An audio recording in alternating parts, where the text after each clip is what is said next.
mtu ameshikwa na meno ya tembo, anayo pale, haitakiwi hata kesi kuahirishwa, ni siku hiyo hiyo kwenda moja kwa moja. Jino la tembo liko hapo, hakimu yupo, polisi uliyemshika huko hapo, DPP upo, AG yupo.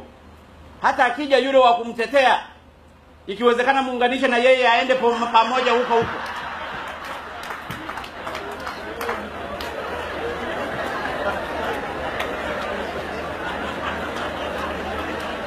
Atakapokuja kuapili ameshaonja hiyo joto la huko, hata rudi tena kutetea kitu ambacho ni too obvious.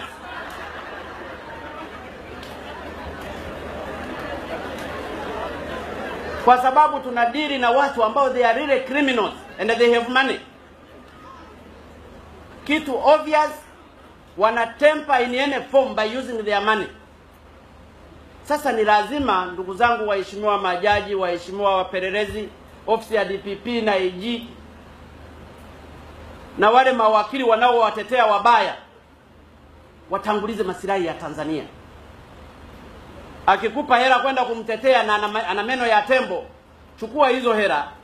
Ukishaenda kule kageuka anasema ni kweli ameshikwa na meno ya tembo. Hela utakuwa umeshachukua na kufungwa amefungwa, mambo yanakwenda.